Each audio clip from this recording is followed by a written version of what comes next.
Hello and welcome everybody. We are back. My name is Lucas. This is Lucasgvariety, and this is Robotech, the MACROSS saga. And we are in season 3, episode number 7.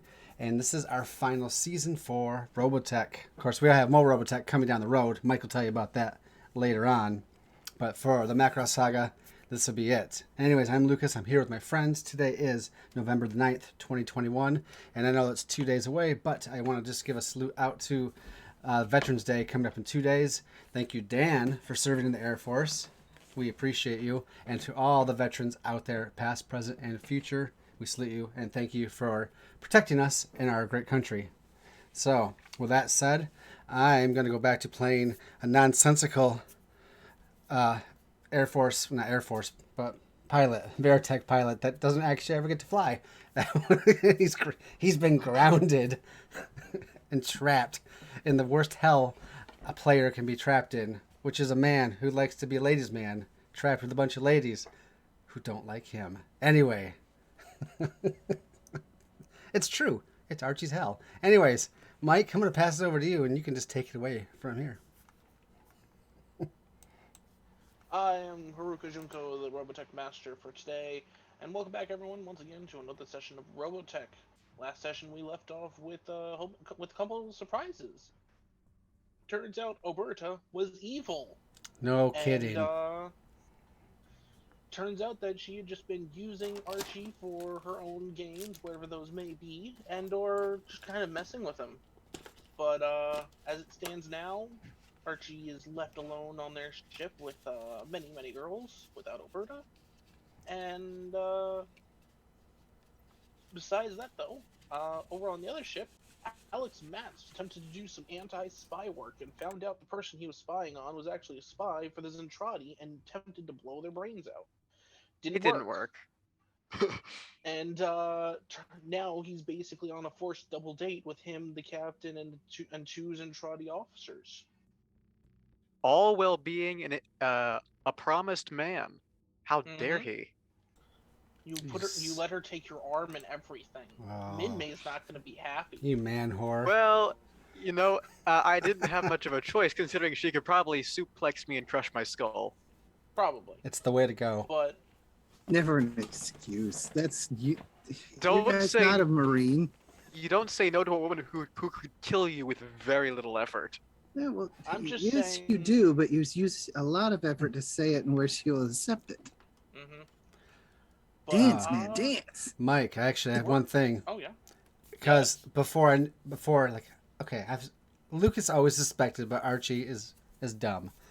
But remember, Archie gave Oberta the picture of Chuck and said, "Please get this back to the captain." I want to remind you of that because she said she would. I don't know if she will, but Oh. I wanted to bring. Yeah, no, don't worry. It's very important. I had stuff planned around it. Oh, great! Oh boy. So I just want. Dramatic I'm gonna make sure Mike didn't moment. forget, and not on top of that, he didn't forget, but he actually planned to use it against me. All right. Mm-hmm. Sorry for the interruption. But we're actually going to start off with you, Archie. You've been kind of given more or less. You've been given more or less free reign to walk around. You do have a guard attached to you basically at all times, Sure. but for the most part, they're not really too worried about you or threatened by you. No, I probably said this. I'm the only person on the ship that's your size. I have no way of escaping. You could all beat me. Best be in hand-to-hand combat, which I'd be willing to try. Preferably mud wrestling is the best way, but I don't know if you have any mud. And yeah, he's non-threatening. Who's my guard? Is it one of the ladies that we have on the Roll20? Yes, if I remember correctly, I attached Nira to you. Okay. Because I've pulled them all up so that I can, oh, she's one of Archie's favorites. Right next to, Fira. Mm-hmm. Fira and Nira. Yep, and though as far as it goes, you've basically been given kind of free reign. Though the last thing Albert did say to you is maybe you could go train with Fira. So. Oh. She's the one I've been eyeballing. Well, Archie's been eyeballing. Yeah, I think and for the best way to describe her is she's a little bit shorter than the rest of them, like noticeably shorter for a giant. And she's kind of like that short, that short girl with a lot of energy. that's Fira. Hmm. She's a lot of caffeine packed into a very small can, Awesome. My kind of lady. Well, I'm now or in this case, napalm. well, I'm now macronized or whatever. I'm a Macronian, like the rest of them. Haha, yes. I'm gonna get these terms down. But so Nira is though at his side currently as he's walking the ship and trying to learn its every inch, right? But it appeared like he just wants to like have a tour and look around. Yeah, no, she's very lazily following you. She's not making a serious effort to like stay on top of you, or even like you've been able to walk around corners before she even gets there. It's a couple of seconds before she gets around the corner to keep an eye on you. She's keeping an eye on you in the very loosest of terms, but she looks absolutely bored. So he'll notice that after a while. I'd be like, Nira, right? Did I get the name right? Yeah, what of it? Just want to make sure I'm addressing you properly. Do you know a person's name is the most important feature about them? I figured it would have been their piloting skill, but then again, you Micronians are weird. Yeah, no. Even if we're great pilots, that's a terrible thing to go off of. Even our beautiful faces. No. Yes. Nope. I'm not gonna start. Gentlemen today. Gentlemen Archie. Anyways, be looking for some refreshments soon. Possibly. Oh, that's what it was. Since Alberta was a traitor and a liar, I thought that perhaps our negotiations could change. Since I did negotiate for a candlelight dinner with her. Sorry, my phone going crazy. And she left. I was wondering if possibly I could change it around to have a romantic dinner light candle with the ladies that I've met here. All basically a round table. I shouldn't say romantic. I cook You dinner. have to take it up with Kana. Kana. Have I met Kana? I don't see her on the list. I don't believe I have. Yep, that's because you haven't met her. Okay. I would love to take it up with Kana. I think that, frankly, it's owed that we could have a large round table together. I'll cook dinner. I'll set the mood. And then we're going to do makeovers, hairstyling, and massages. It's a treat for all of you for treating me so nice. I mean, look what you did. You made me a giant. And she should, like, as you're explaining what you want to do, she's like, yeah, sure, whatever, come this way. And she, like, starts walking off in a different direction from you. Okay, well, all right. I thought that was the escape pods over there, maybe? No, that's okay. I actually have a question for you as we're walking, like, since I'm a prisoner here indefinitely, or by the time I get back to Earth, it'll be a smoldering heap. I'm just curious. What is it that you ladies want with the SDF-1? I keep racking my brain for it. I'm so curious. I can't figure it out. I mean, I don't know the ship very well. But what is it? Can you tell me? You know what?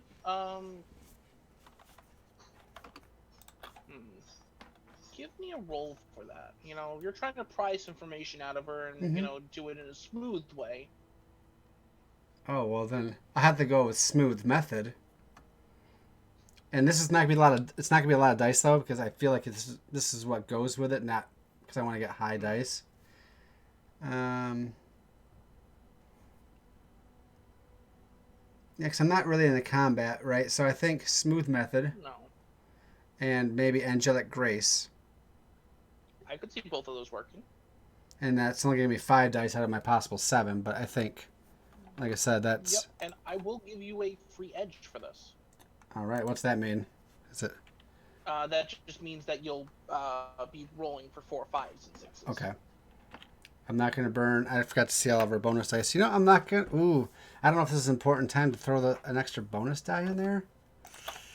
All up to you. What is important to you? Nothing. Wait, I mean Archie or me? I mean, both. Oh, it's different. Okay, so 4, 5, and 2. Boy, that's like enough for each of us to have one bonus die. You know, I'm not gonna because you're gonna give me edge, so I'm just gonna go with the 5 dice. So, Alright, roll it. not very well. Just a single. I You don't can know. always try to re-roll with your nature. What was my nature? I don't know if that. You have Showboat and Fearless.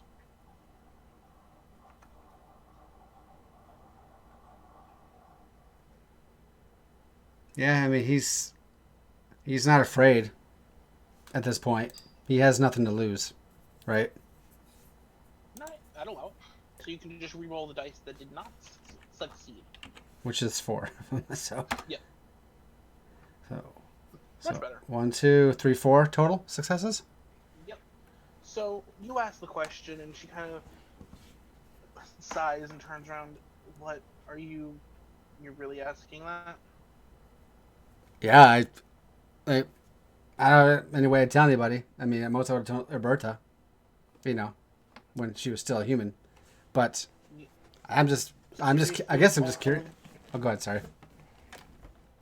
Seriously, you guys have Zor's Fortress.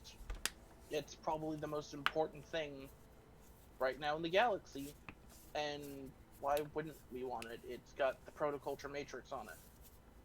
Zor's Fortress Protoculture Matrix. Do I know anything about protoculture? You know that it's a thing that scientists are still trying to figure out. Okay. And it's sometimes used in the construction, or it's used in the construction of like baratechs and stuff. But last you heard, it was possible that it was going to be that it's a fairly good power source, seeing as the SDF-1 has the protoculture furnace on board. Okay. So I don't know who Zor is. Obviously, I'm from Earth. It's a fortress, and I know it can transform into a big thing. It can move around like the Veritechs.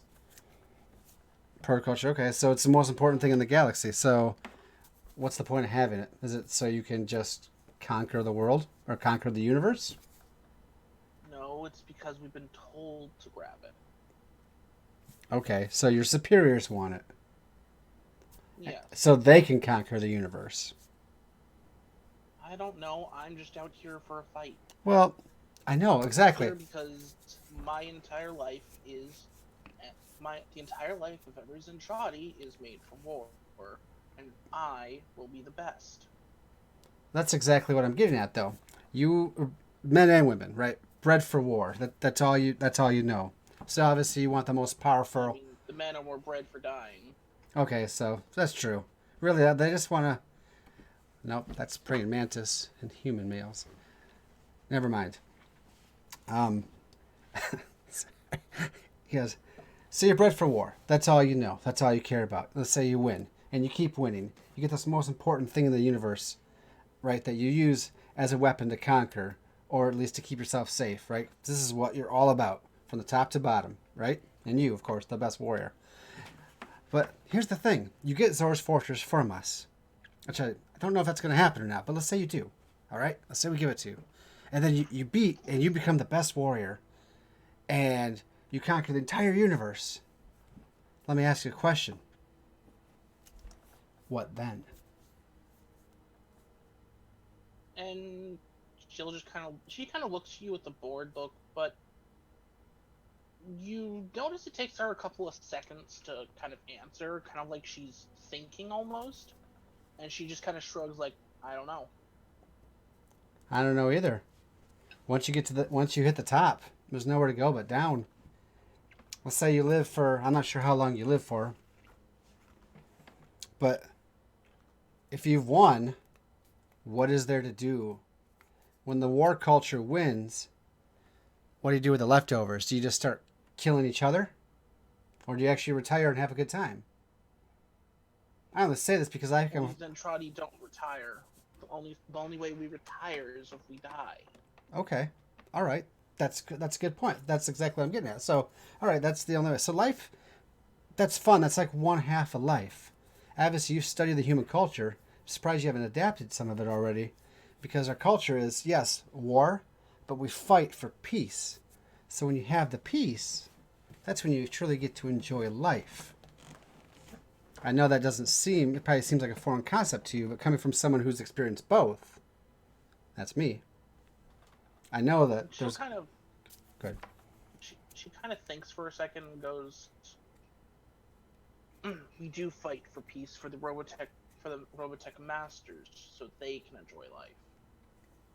We are bred for war. We do not have culture. We do not have a need for it, and that is why the males are being eliminated because they were infected by your culture."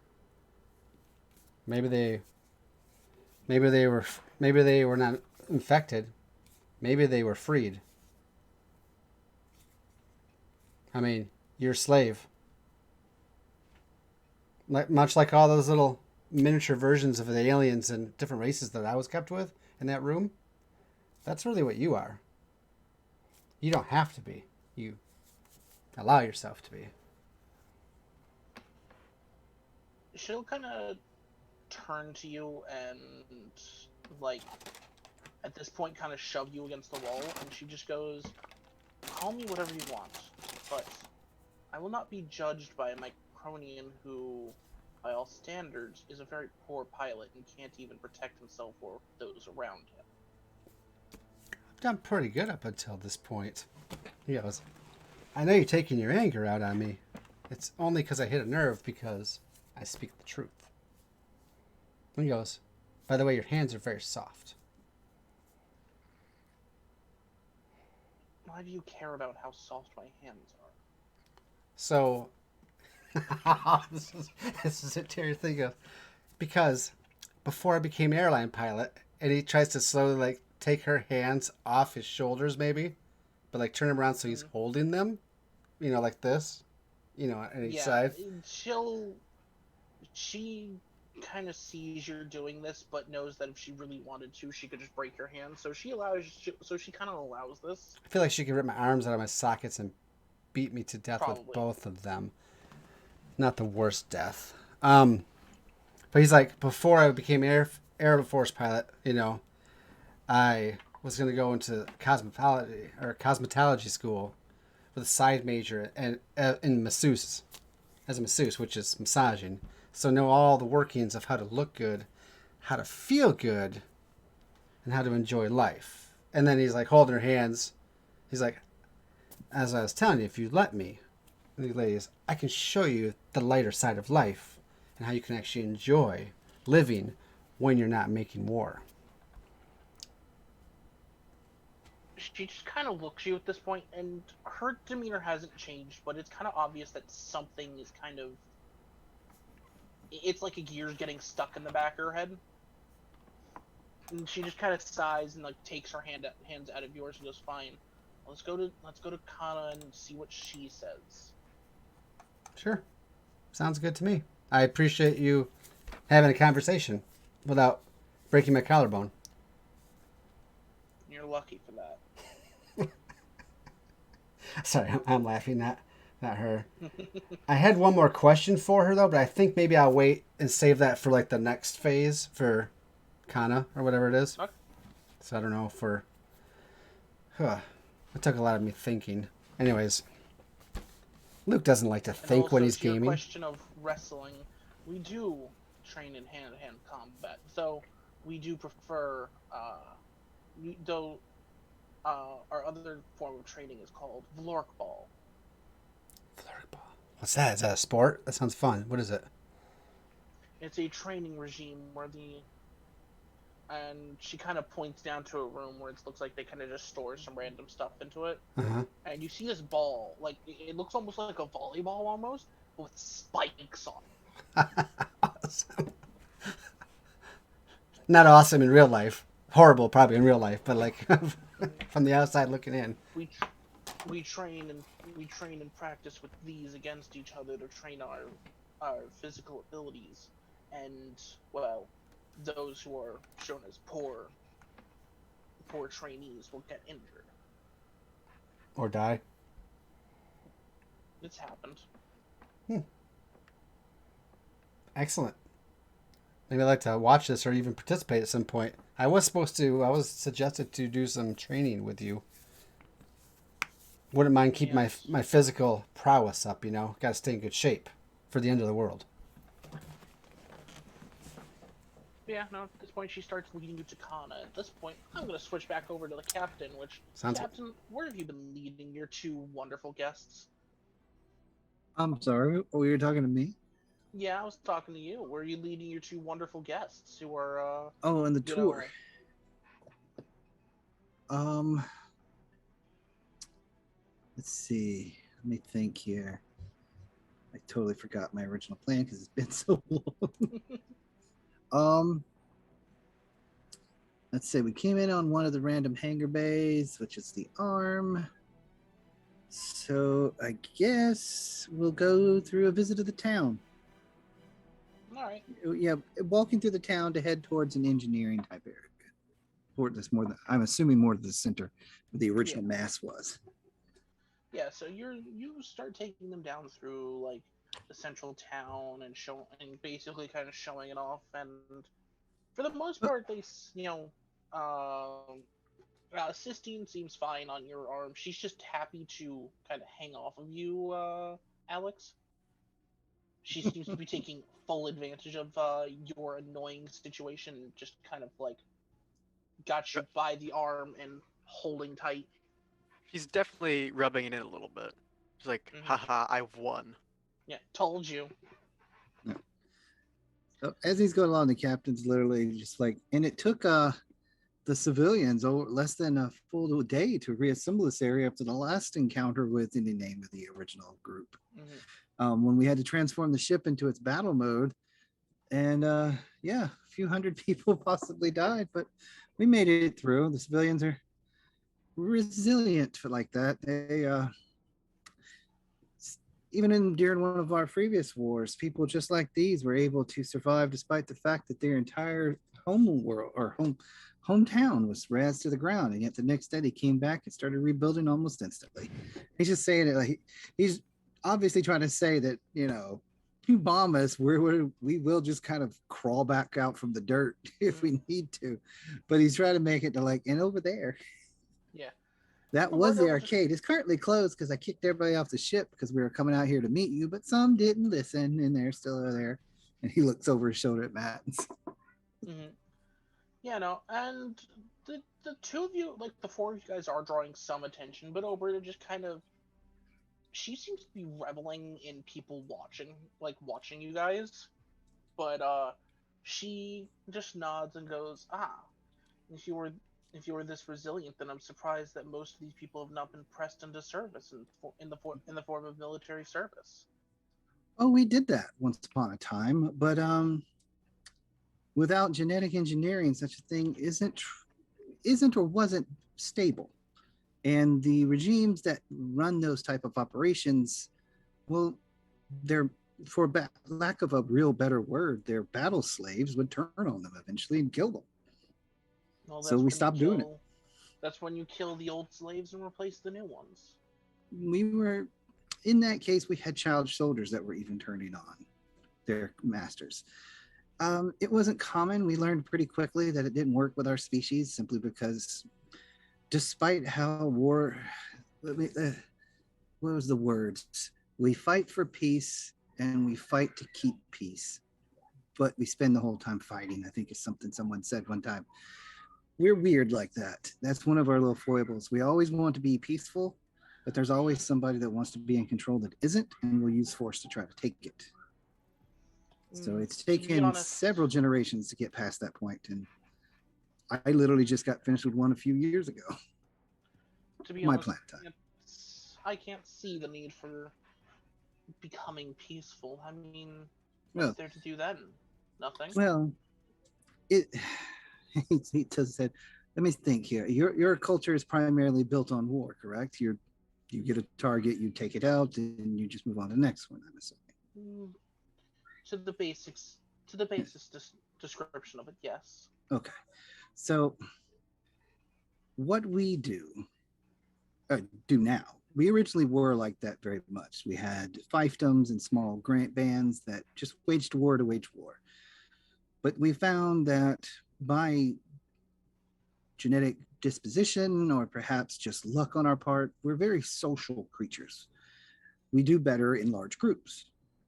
We also do worse in large groups if we're pissed off in a certain way. It's very similar, I'm sure, that you did when you had to eliminate that group that was corrupted. You were not happy about it, so you used extreme prejudice, which means in our case, violence. We found that if we stayed that way too long, we couldn't function if we stayed at that level. And so we found that through history's foils, we rise and we fall according to war. But the falls were becoming greater and greater because, well, once we got to atomic using the power of the atom on each other, we weren't able to recover as fast every time. So we stopped doing that. We give it a little while and we find a better or an easier way to fight each other, which thanks to the ship, we were hoping the next one would be semi-unmanned robotics that could fight our wars for us. That way we could act out our more violent tendencies and also keep our population under control. But that was for the big thinkers. I was just a commander of a ship, sort of like this one. I see. So you must be a great warrior to be put in charge of this ship. I was one of two. I only got it mainly because I was the younger of the two. Captain Global, I don't know if you've heard his name through the spy network. He was my commander over the fleets during our personal conflict of civil war on our planet. I'm just merely younger. But we both had our losses. We both had our wins. Having an edict memory makes negotiating loss difficult. So they gave me this, which was supposed to be a cushy assignment to keep me out of their hair because I have ideas on how to wage war they don't like. No, they should embrace your ideas for wage war. They must be truly efficient. It got me through to back to Earth, but not everybody agrees with it, and not everybody agrees with me hosting you on the ship. But I do what I do because I believe that one way or another we can work this out. I also had to glass cities because I thought we couldn't glass things out. You know, it's a little bit of half glass full. You seem confident in your abilities to work this out, but what if this doesn't work out? I do truly wonder what you'll do then. If it doesn't work out, me and this ship will have exploded by then. And I won't, there is no after. There's either we do this or it's over. And he just shrugs his shoulders. He's just like, there's no in between. She doesn't let down the smile, but you can almost seem she doesn't really convey a lot. She's cold, very not smug, but she knows the position she's in compared to you. Yeah. But it seems like that wasn't kind of the answer that she was looking for. But she doesn't really kind of note anything past that. But at this point, Alex, Sistine, who's hanging on your arm, would be like, "Oh, hey, you know, some people who don't like what the captain's doing. I mean, on our ship, that would have gotten you shot." He grimaces a little bit. It's true, on Earth, things are much more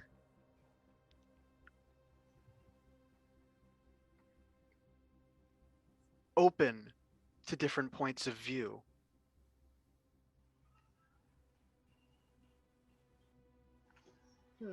I mean, the only different points of view we really need to worry about is how best are we going to annihilate this group, or you know, who gets to lead the charge, that kind of thing.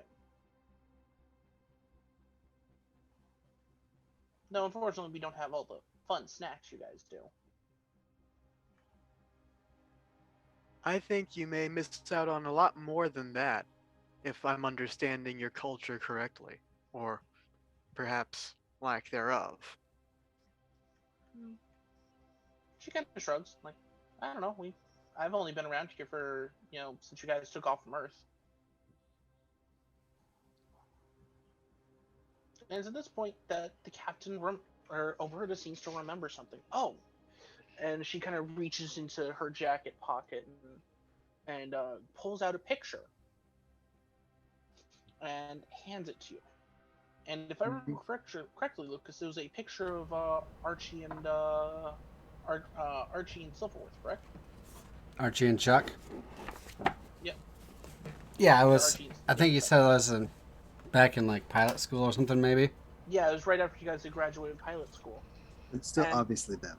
Yeah, it's still very much obviously them, since back then Silverworth still had an outrageously stupid hairstyle. Oh yeah, total anime, man. Yeah, the anime style. Totally anime. Yeah, how does he fit it in the helmet? Nobody's seen him do it. Nope. That's anime. That's hair gel from the anime times. But she Pull the hands it back helmet to off, you, and like 6 foot of hair comes out. and she's just your pilot wished me to return this to you. Well, the surviving one of this photo. Oh, and he takes the picture, looks at it, he holds it out. His hair is as awful now as it was then. Do you mind if I keep this? Oh, of course, he wished me to deliver it to you. Ah, He good, seems to be good. enjoying He'll- the company of our ship. Sorry. Hold on. Hold on. He's alive? Yes, well, one of the two is. The other one didn't survive the crash. We pulled his remains out, but there wasn't much. They had recovery vehicles waiting for. I mean, it's a solid tactic. It's a little cold-blooded, but it's a solid tactic to get technical explanations off our vehicles because this group couldn't trust the other group that was tainted. Oh, not I understand to the, mention that the need of it. we did want some extra bargaining material, so we've also taken about, if I remember correctly, 1 or 2 of your escape pods worth of civilians. Extra Really? bargaining material, you must know. Really? Matt's is like glaring, absolute cold-blooded murder. Don't Interesting. worry, they haven't been harmed. Did you make them bigger, or did you just keep them like on ice? No. Don't worry. We have farms inside of the ship. We let them. What's the term? Free range, you could say. Frolic.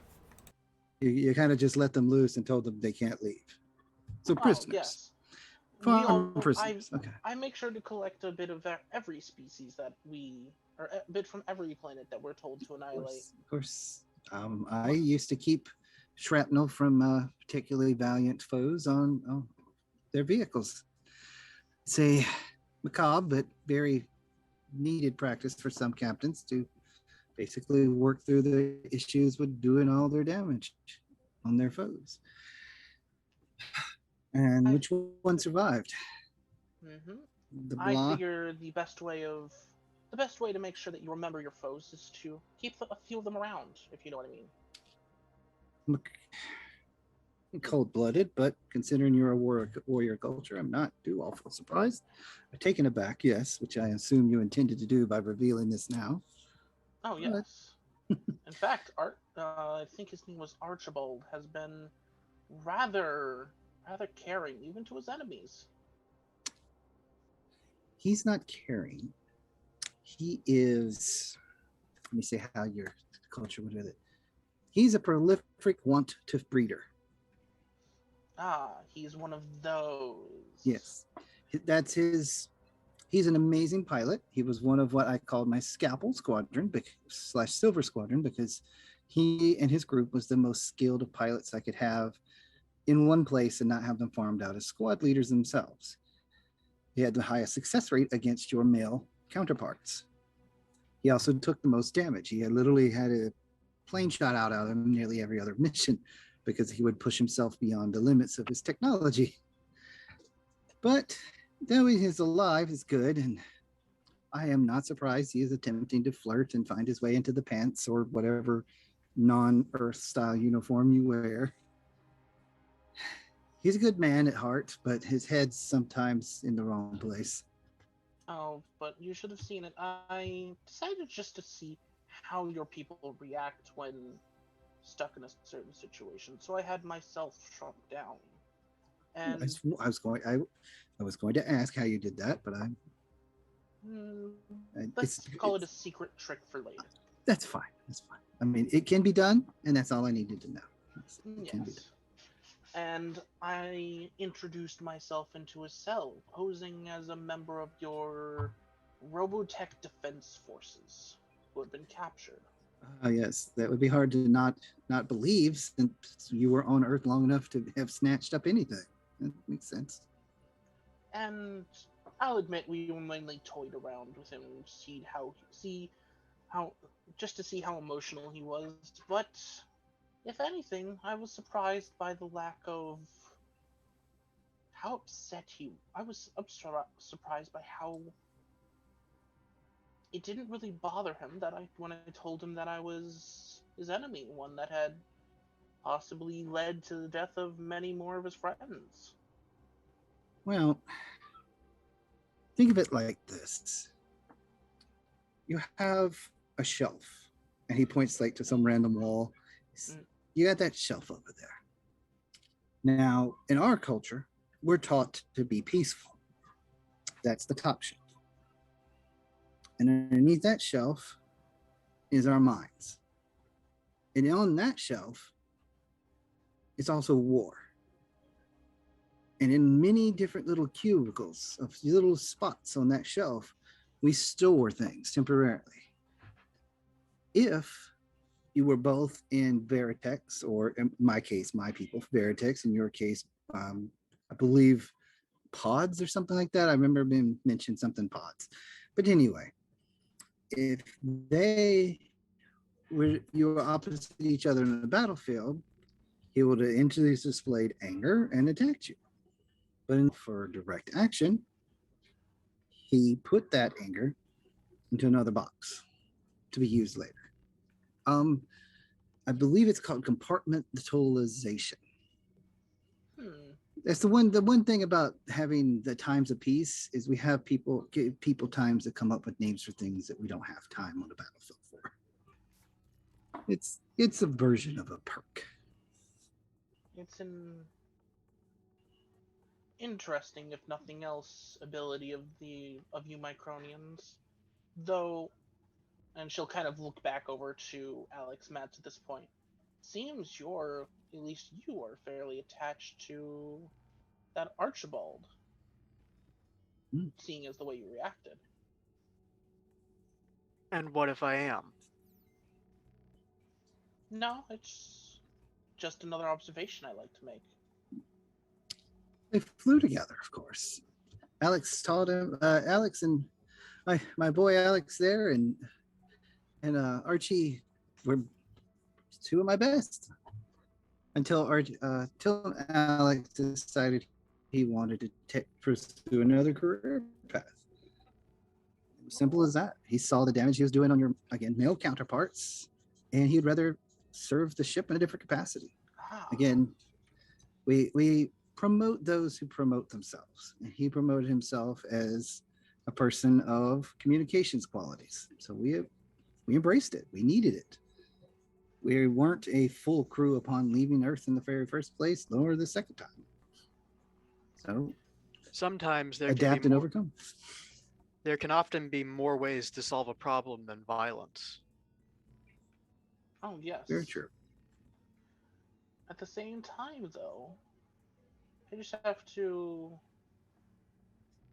You said that he saw the damage he was doing on our male counterparts and felt that he had to do something else? Mm-hmm. It's common. He was not a warrior raised, so such things treat the human mind a little differently than they would yours because you were raised to deaden those parts of your mind. I grew up in war, tempered by it, flew planes. I even pilot one of our, what we call the monsters, one of our biggest mechs, because That's what I grew up on. I cut my teeth on it. He did not. He grew up in peace after the war. He doesn't know it. He didn't live it. He was introduced to it by your people, or again, male counterparts, and he had to sink or swim. He swam. He swam very well, but he didn't like swimming. He wanted to lead, so he led instead in his own way. Some people choose to swim against the current, not with it. Very true. Very true. Yes, and usually those ones are plucked out by others. Seen as problem Possibly. elements, aren't they? Yes and no. It's all about utilization of resources. Alex Matz was an adequate and inventive flyer, but he was an amazing communications officer. And I would have never known that if I didn't give him a chance. Because he's technically a civilian as far as my world was concerned. I gave him a commission the day he set board on this ship. I gave him rank. My government did not. Outside of this ship, he's just like the people that you've captured. He's a nobody. He's just one more civilian keeping up the human population.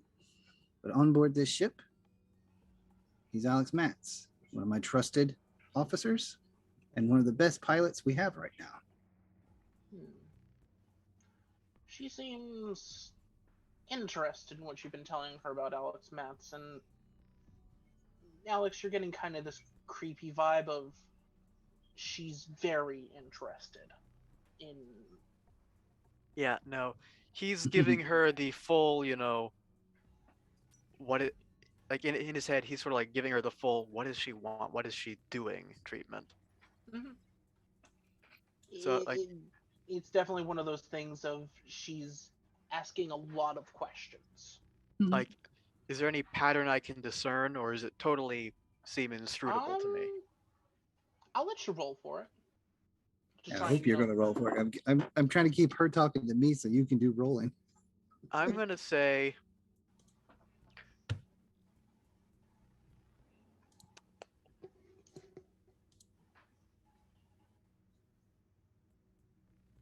She's already paying a lot of attention to me.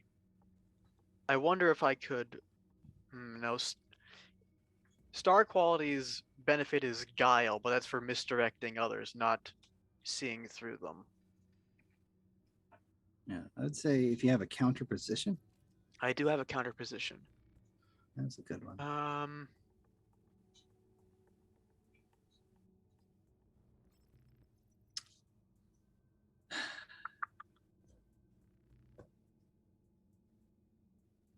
Scanning sweep kind of works. I mean, you could probably use cover your buddy since, I mean... Oh yeah, that's you're good. going to use you're going to use this information to help the captain. Yeah, that that's makes a lot of only sense. 5 dice, but I can use Mysterious Past to gain an edge. Mm-hmm. All right, we'll do that. 5 at 4.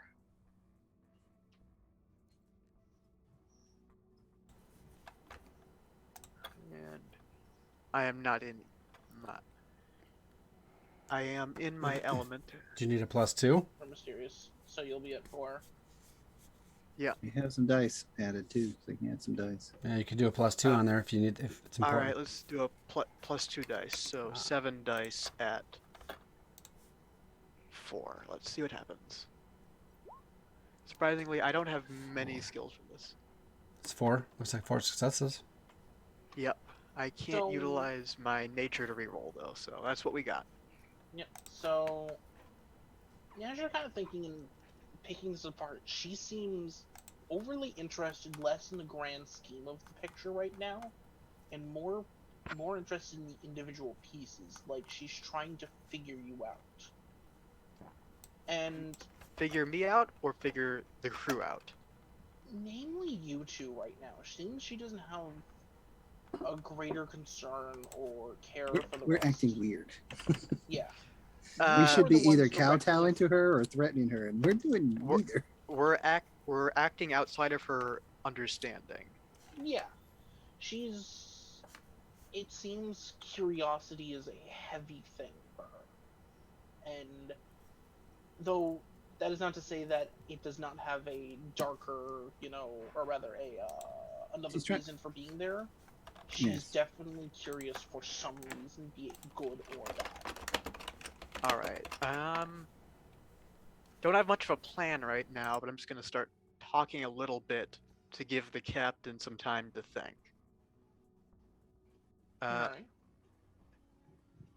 she has told us her actual name. I'm just double checking because Yes. She said her name was Oberta Kiel. I will update that for you in yeah, the sheet.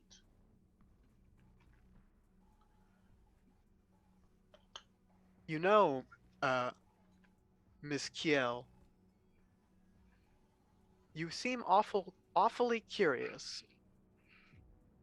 I wonder if you wouldn't have something to gain by spending a little bit of time before deciding to do whatever it is you're going to do to learn a bit more about us, about what makes us tick, about our culture, if you will. Hmm. You're an observant one at that. I definitely. Why do you think I'm here? Oh, of course, because you want something.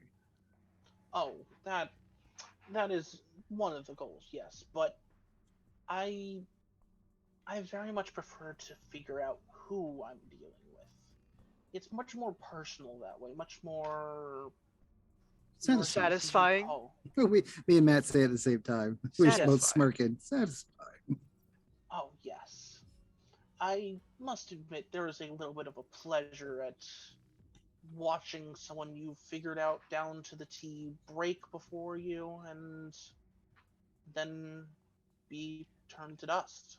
I'll admit, I could never truly understand that mindset. It's why I decided to cease piloting and work on other pursuits. I am Yes. trying, so with this, I am trying to misdirect her based on, Okay.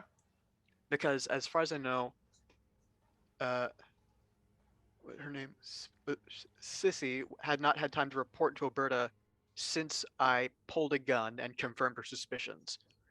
And I'm playing along with everything the captain has been feeding her about me. Mhm. Best of the best. So this is going to be star quality and counter position. Okay. And I think I am going to maybe go over burnout for this so I can use 8 dice. So, what exactly you're trying to misdirect her to? The reason. Basically, like who I am, what kind of person I am, basically anything I can to screw up her read on me. Make her All right. think I am, you know, kind of this guy who really doesn't like violence, maybe. Which lines up with a lot of the stuff I've been saying. This guy who would Yeah. really rather us not all fight. Uh, so, As you slowly load the pistol behind your back. No, I'm joking. Check the one in your wrist, a Sistine little will be pop up pistol. attempting to. Sistine will, in this case, will be attempting to hinder you in this case, since she knows who you are and is pushing your buttons. all right, well, I'm at But she's not edge. openly saying who you are, it seems.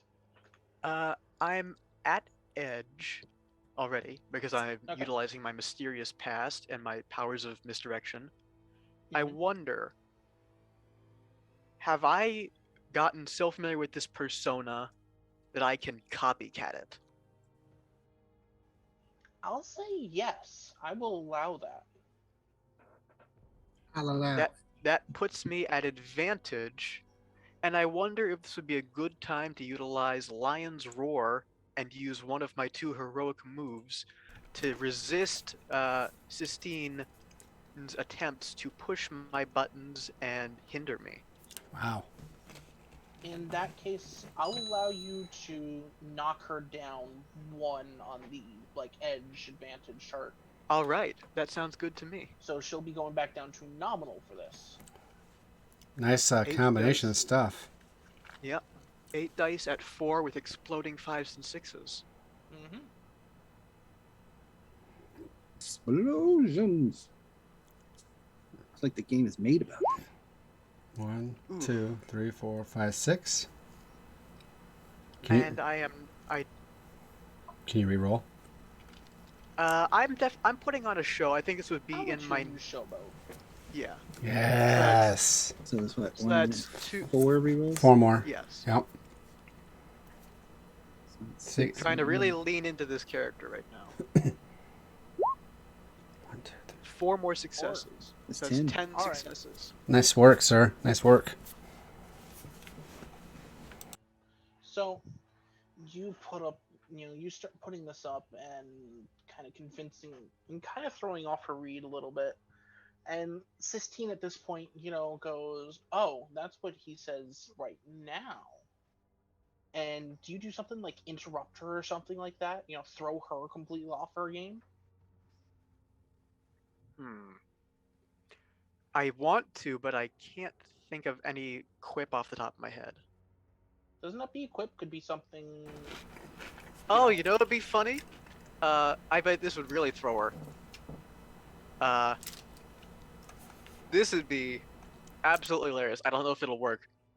But what if I were to just grab her and shut her up by kissing her? Because that'll shock everybody in the room. Yes, buddy. Oh, All come on. right. You got Lucas's boat. You can't say Archie hasn't rubbed off on you just a little tiny bit. Maybe he's taken some of the wrong lessons from Archie about what's acceptable. Every lesson from Archie is in fact wrong. It just Yeah. Just in what degree? But you know what? This'll shut her up for sure. So Say we're that, gonna and roll with it. So you start talking, and she goes, "Oh, that's what he says now." But in that moment, you just grab her, you just take her off of your shoulder, grab her by both shoulders, and pull her in for a kiss. Shocking, and her eyes go wide and confused, and she kind of just mentally shuts off for a second. And Oberta's just kind of watching, like, I've got a bit of a ruse, gentlemen. she's The captain's like bringing his fingers out like the pinching his brow thing. I'm sorry, she Miss Alberta. seems I'm like sorry. Captain. She's gone from, being kind of that smug persona to being completely taken back by what has just happened. This is like a movie villain going from twirling their mustache to, "Oh no." I'm a genius. Oh no. Yeah. You see, I am truly embarrassed to admit this in front of the captain, because I had kept it a bit of a secret until now. But I am actually in love with Sistine. Imagine how I've had to have keeping it hidden, falling in love with an enemy combatant.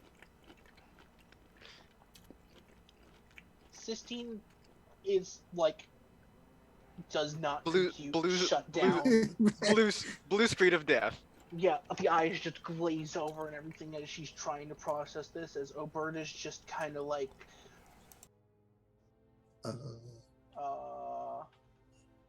both of them are completely taken aback, and so seems, and the sudden outburst and the outburst of, enemy combatant, as you said that, kind of turned some head on the streets, because remember, you guys were walking through the center of town.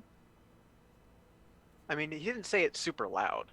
No, but like the whole show of it, Yeah. like, it's turned heads, and they don't know what to say at this point. They've been thrown off the game entirely. Excellent. Pulling the old trick right out of the show. Even the captain's kind of like, he's just smirking. He's like behind, but he's doing it behind his hands because he's pretending to be exasperated. Like, Archie taught him well. And Archie would eventually, kill himself to be here right now. and Sistine eventually, like, So Obert much. is the first one to Obert is the first one to recover, and she kind of looks at the captain and goes, "What does he mean by love an enemy combatant?" He pats her hand where it's still hopefully on his arm. Mhm. Well, I was hoping to discuss that on the walk, but how does your group breed? Do you do it via technology? We do Or- not breed. We are clones. Ah, see, that's how they're able to control your population and keep you from rebelling. But we can't clone. We don't have the technology. We breed biologically as we evolved. Love is he chuckles again. Love is a combination of endorphins, emotional response, and familiarity all mixed together in a confusing mess that we named the term love. Well, after he says that, I do have an electric guitar in my gear. I'd like to make, but Captain, it's so much more than that. I'm gonna play I'm gonna play into the big softy persona I'm putting on, and I'm gonna launch into a love song. Oh my! Yes. Roll for it. Roll Yes. for it. Do you need one of my hero points for this? So it's gonna be, Some drums for the captain to play?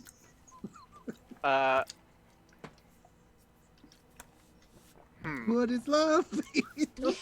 This turns out into you want to kiss the girl from Little Mermaid. I mean, Captain let's see. can So do it too. obviously, Captain's not obviously afraid. star quality here, but I'm debating if I want to do. It's just a nearby. This this could be flash move, grand presence, or rally cry, and I can't decide. How do I help him on this? Fa la la la la la my oh my. I'm gonna go with Whoa. rally cry. I'm trying to stir some emotions. My emotions have been stirred right now. This is excellent. Yeah. My heart is filled to bursting. I don't think I can utilize mysterious, but I can utilize entertainer.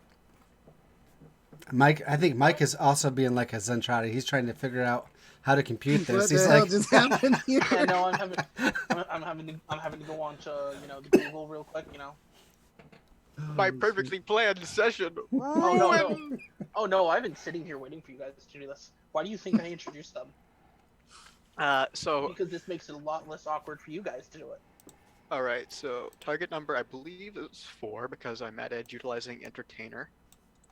I have to say, I really rather hope you end up with Sis over Mid-May. That's just my Ooh. personal.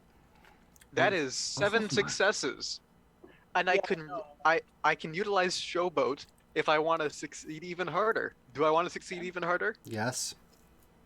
Up to you. Let's re-roll those 3 that didn't succeed. 1, 2, 3, 4, 5, 6, 7 successes. You said, yeah. Holy crew. Oh well. Still, It's seven's almost exact same. not bad. That was the exact same. 2, 2, 3, and 3, 3, 2. Anyway. This Same is enough. Absolutely. I'm having a blast. This is so goofy. But And the blast into the quick jump into music, like Alberta's going, okay, I can recover. Okay, I know I let me figure out what's going on to blue screen right back. yeah, Sistine, on the other hand, just hasn't recovered. She's still completely in shock, and both of them look like, or rather, both of them look kind of like a mix of like confused and scared almost. And so the song is like this, I want to say 90s, 80s rock love ballad is what it is basically. Oh, okay. We're not going. no, She's- that's for after. How about Cherry Pie by It's a Warrant? private show. I have not. Oh, no. Or Heaven by Warrant. That's probably a good one. Oh, yeah, that's a real good one. You got to play Heaven by Warrant. Oh, man. Play Freebird.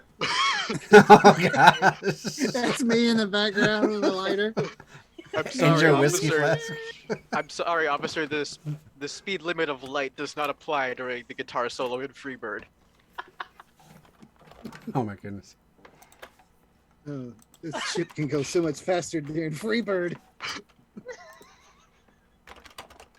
Oh my god, I love this. I love this. This is great. I feel like the captain is whispering into Alberta's ear, not at first close, but kind of leaning over, and is starting to realize what Matt's is going for, and starts explaining love equals war for civilians. And he's just keeping this off balance. And he's like, when someone's declared an enemy combatant in love, it means they both love the same thing and they want the same thing, which is often each other. So you're just feeding her total bull. And he just occasionally says, and that's why I invited you here as an enemy combatant to my ship. Their brains have like they knew. Me and Matt's are feedback looping hard on this one.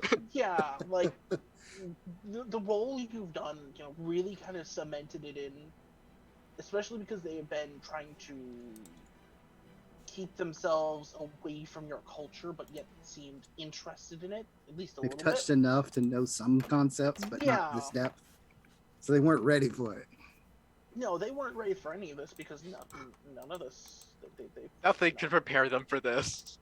They understood the music, but like they were waiting for the music, but not in this way. This was no. It's targeted. It's point. It has a point. Mm-hmm. The music before was just enveloping and corrupting our people. They just need to understand this is warfare on a different level. This is The a level of psy. hot. This is a psyop.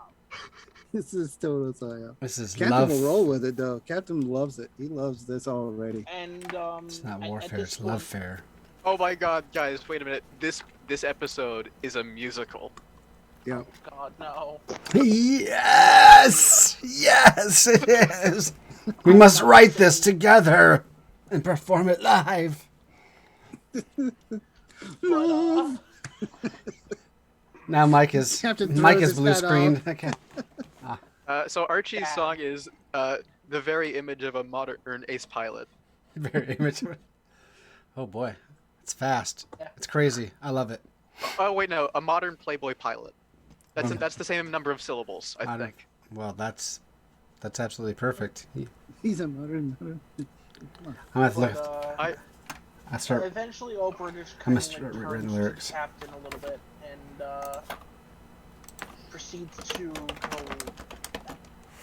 Like it takes her a minute to kind of figure out what's going on with this before she turns to you and goes, "What is with this sonic weaponry you pull out of this peace meeting?" Weapon? The only weapon that is of the heart, madam. A thing that peace brings is an expression of your feelings, and one of them has been music for our people. We express positive emotions, negative emotions, rage, anger, love, as we've seen here. My favorite song is one that's exhilarating because it was directly related to war, called Ride of the Valkyries, which the Valkyries were a warrior woman culture that existed thousands of years before my time. But the Ride of the Valkyries song was a powerful ballad that basically was wordless, but it got every soldier's heart racing as they heard this song, meaning they were going to war, and if they died on the battlefield, they would go to our version of the afterlife with a Valkyrie at their side. And it was just, it stirs up soldiers today. It's fascinating. It's The guy we had, no kidding. I won't mention that guy. Not yet. Maybe after the psyop has failed. yeah, no. He's very passionate about music's uses because it's worked. Yeah, neither one of these two seem to be grabbing onto, like, their minds are grabbing all of this information, but they don't know what to do with it. Yeah. It's like if you throw a piece of cheese on a cat. I have that moment like I want it, but what do I do to get it? And Yeah. where is it? I can't really see it. Yeah. What is it? How do I get it? I want it, but what is it? Yeah. It's supposed to also stop a crying baby. Throw a piece of cheese on her face. Are you speaking from experience? I cannot confirm nor deny. We've all done it. But I'm gonna hop away from you guys and their confused mess Oh boy. as we go back to Archibald, who is trying to slow run. Oh gosh. Archibald, you've been led into. This is obviously some kind of like command ops bridge, kind of like the SDF one. It's got a lower area with a long like table that's showing different holographic images above it, along with many of the females Neutrati, on either side of the table and against either side of the walls, working different machines, computers, analyzing different things, and very much paying attention to what's going on outside. Meanwhile, above it, overlooking the entire area, is what you could basically describe as like a command bubble. Yeah. Up there is where the command people stand and sit and watch out, and inside of there, there are two actual thrones in there, both decorated with xeno pelts of different kinds, and one of them is sized for Oberta, who is, even amongst Zentradi and Miltrati, tall and powerful. She's like a head or two taller than you when you were full transformed. Okay. Next to it is someone who looks about 2 heads, maybe 3 heads smaller than you. And she's sitting in the throne and just kind of observing it. She looks almost the stark opposite of everyone here, where everyone else is very ladylike but still powerful. She looks almost frail in a way. And what was her name supposed to be? At this point, you are being told by Mira that is, She told me Hana. Kana? Yeah, she told me the name earlier. I just want to make sure I got it. Kana. Yep. I'll give you a sheet. Oh, let me switch screens here. Does she look like she's a child? No. She's not a child. She's just short. Okay. And frail and I don't want to say sickly, but she definitely doesn't look as muscularly developed as everyone else. All right. She seems to have a very thin life form. I'll follow Nero in and wherever she takes me. Yeah, Nira will lead you up to her and go, Kana, I have brought the human. He wants to talk to you about change in the negotiation. And she'll kind of look over at you with these kind of soft eyes. Like everyone else around here has had very sharp or harsh gaze towards you. Meanwhile, Kana is she's got a very soft and kind of calm gaze. It's the first one you kind of seen on the boat. I think Archie bows deeply to her and like waits, and then he's like, "Thank you, Nira, for bringing me. Just remember, my name is Archie or Archibald. The most important thing you can know about a person. I'll see you later." Or, I'm not sure if she's going anywhere, but he turns his attention. But he turns his attention to Kana. He waits for her to speak first, though. Do you wish to change the matter of negotiations with Oberta? Yes, my lady. As was the deal, was to have a candlelit dinner with Oberta for entirety of an evening. But she broke that part of the negotiation, taking off to the SDF-1, the ship, the Zor's Palace, or Zor's Fortress. And so I feel as though I'm entitled to a substitute. Or I thought maybe it would be the ladies I met perhaps yourself and said, I don't know, but I feel as though I'm still entitled to that end of the bargain being held up as an honor-bound race. I feel as though that you might agree with this. And at this point, she kind of thinks on it and she kind of thinks on it as she's kind of looking at you and goes, well, if you do wish to change the negotiations because she did not have this candlelit dinner with you, then what would you suggest instead? Well, I thought I would treat... Well, here's the thing. I was talking to Nera about this, asking some questions to know a little bit more about you, to teach her a little bit more about us. For as much as you seem to know about our culture, you just seem, not stupid, but ignorant of how it works, as though you've not experienced a lot of the same things that we've experienced. So, teacher, you guys are war. We are both war and peace. There's a lot to life other than death. And so I thought, as someone who's an expert in certain areas, semi-expert, I would treat them, and this is before I knew you existed, Your Highness. But you yourself are invited, of course, but I thought I would treat everyone to what we call a spa day. I'm talking manicures, pedicures, hair, makeup, full-out body massages. Cultural exchange. Cultural exchange of everything. I have nothing to lose. I have no lies to tell. I can talk to you about anything. I just thought, why not show you how humans live when the fighting's over? And I want you to make a roll for this. Okay. Because you're trying to convince her to partake in culture.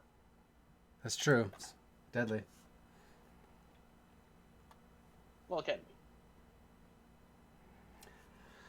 be. Let's see. And, she would be invited. But I guess to convince anybody, right? Mm-hmm. Archie still eyes back to Nera because he likes Nera. But he's also wondering where Fira is, too. He's been looking around for her. Fira, you saw her in one of the hallways, and she's kind of been... The other group's been kind of nearby in case you try something stupid. But they haven't been really making their presence super known. Well, the rest of them besides Fira isn't. Fira's obviously just standing there in the hallway staring at you. I think if we flash back for a second, like I'd be talking to Nera as we go by, and then he sees Fira, and he just kind of starts stumbling over his own words. Because I know Archie is attracted to every single woman in the world, but he's extra attracted to a specific few. And that Fira kind of, I've decided at least, that kind of got his heartstrings a little bit. So he's like talking to her. He's like, so anyways, and then he sees her. He's like, that's it. Who's what? Eh? And then He goes, hi, Cha-Cha.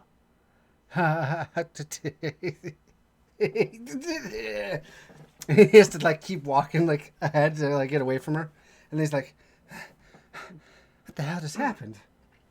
And then they keep going. She kind of looks at you and goes, I don't know. Looks like,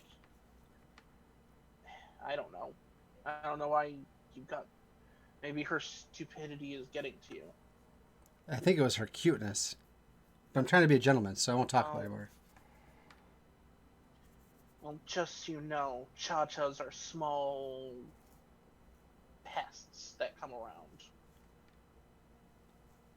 They're like small, fluffy, I think the report said dogs, almost. Yes. So many euphemisms to make. No. Archie's in gentleman mode today. So anyways, I'll come back to the present here. He just kind of nods and keeps going. So anyways, I'm trying to convince her to partake, and anyone to partake in culture, right? Yeah.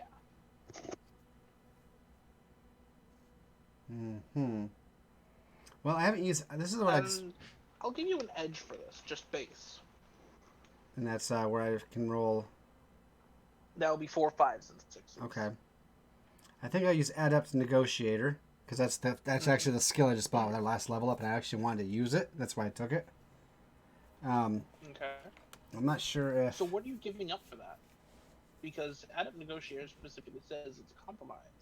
Oh. What are you compromising in this? I don't know. He doesn't have anything to lose. Well, no, it can also be in terms of, you know, role play or something like that. It's not actually you have to give something up. It's okay. A figurative trade for trade. Sure. No. I feel like if they're partaking because it's a compromise to get what I want, I have to give something up, right? I almost feel like it could be a trade of culture. So even though they say they have none, they do. They train. They fight. They play this spork ball or whatever it was. Like Archie would be willing to partake in some of the activities they do, and it probably might even kill him if they're willing to partake in some of the activities that he does. I'll allow it. Alrighty.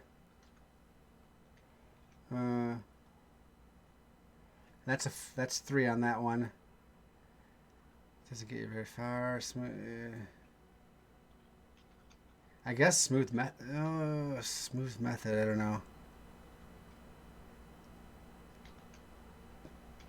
I guess smooth method. It's not that many dice, but again, I think of it's what has to be accurate here. No, maybe counter position. I'd have to negotiate with counter position. What's that? No, I said that would be okay. Alrighty. And I am going to take one of our +2s.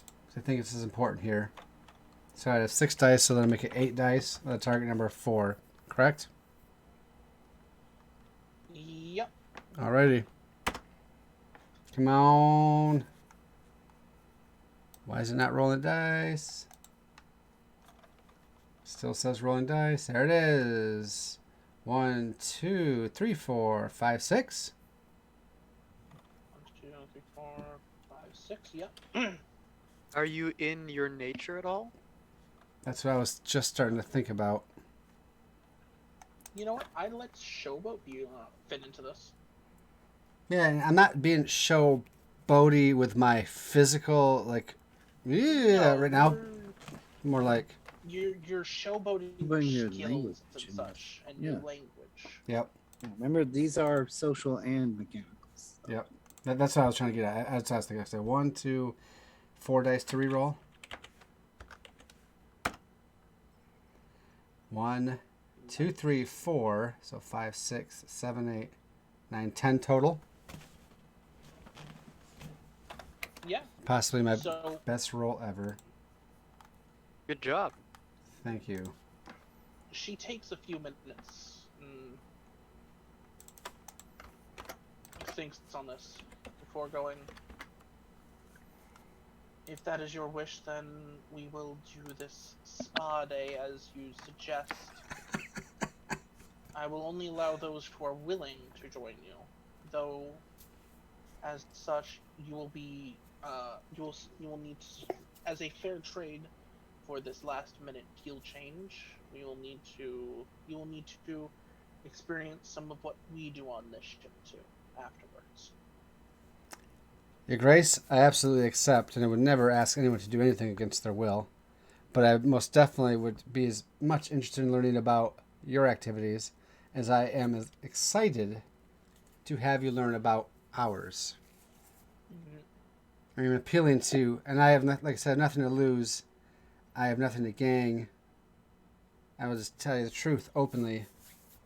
I just want to appeal to your humanity. And she nods, and this will also allow me to write down more of your culture, as I am the lore keeper of the ship. Lore keeper? Yes, I do not know if they have said anything about me, but I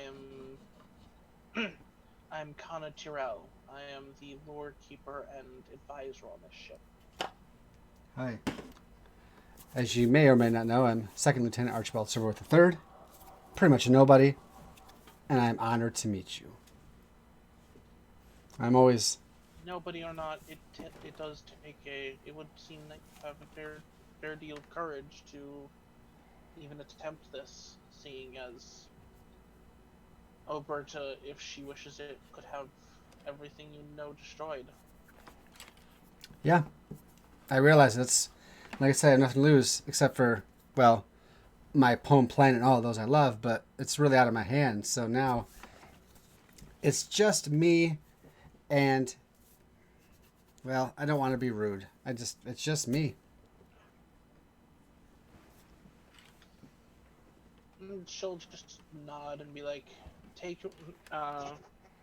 when shall we meet for this spa day? Will you need a room set aside for it, or anything for this? Well, I just happen to have a list right here. No, I don't know if he had time to actually write anything down on a pen or paper.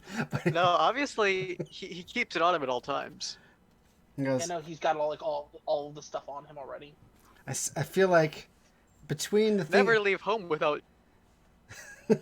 what I've seen on your ship as I've walked it, and with some of the things that you've probably gathered from Earth through your spies, I feel like the stuff we can put together, we can have all the right chemicals needed to combine to make shampoos and moisturizers and certain makeup. You are going to love how you look and how you feel. I guarantee it. The only question is, Lord Keeper, is do you wish to punish me through your activities and see if I die first, and then relax with a spa day, or shall we do it the other way around? I will leave that in your capable, suggestive hands.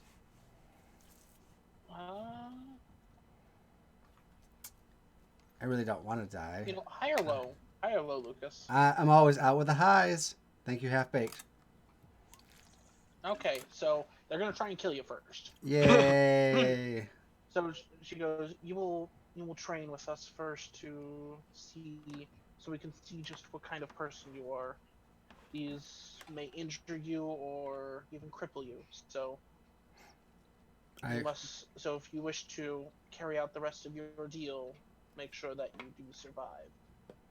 I hear and understand. And at this point, it's when suddenly from behind you're kind of almost knocked over as someone pushes you out of the way, and at this point Fira pops up and goes, I wanna train with Cha-Cha. We'll train hand to hand. I was just about to request Mira just kind of rolls her eyes and goes, well, Kana just slowly nods. If that's what we choose, then if that is what you choose, then yes, you can train them in hand to hand. I humbly request to go hand to hand with, and then I look at her and I'm like, what did... Pretty girl. He goes Jerry Lewis for it. He's like, oh, I even know hi, LA. The name's Fira, thank you very much. Hey. Hold yourself, Archibald. What's the matter with you? Fira. Beautiful name for a fierce warrior. Indeed. I'm so good. I'm glad someone here appreciates that, and she kind of looks over to Nira, who's still rolling her eyes. There's some tension or some headbutting there, I feel like. I'm not sure what I'm supposed to gain out of that, but I'll still be paying attention the best I can. And this is me screwing my own character over, but I feel like he just has to be gaga over one and lose kind of his focus a little bit. Or else, Yeah. It's all for the fun of it. But, Fira at this point turns to you and goes, we're going to teach you Sudai. You're going to teach me Sudai? Yeah, it's the martial art that we practice. Oh. All right. Well, I only know Kung Pao chicken and General Tso's spicy. I don't know martial arts, so I'm ready to learn. And at this point, she grabs you by the wrist and starts dragging you away. Your hands are very, very, very, very, very, very, very soft. All the better for when I control my mech and burn people alive. Yes, yep. Crazy. Maybe And maybe she's just a little too crazy. I don't know. We'll find out. at this point, though, we're going to switch back over to the captain and them. You've done a bit more of the tour. They've recovered since then, but are eyeing you warily, but haven't like left. They're like, it's like a confused possum in a trash can. You've put the lid on and does not know how to get out. Indeed. That's kind of my initial brain image of what's happening here. They don't know what's going on. They've already been bamboozled and Mhm. infected with culture. Yeah.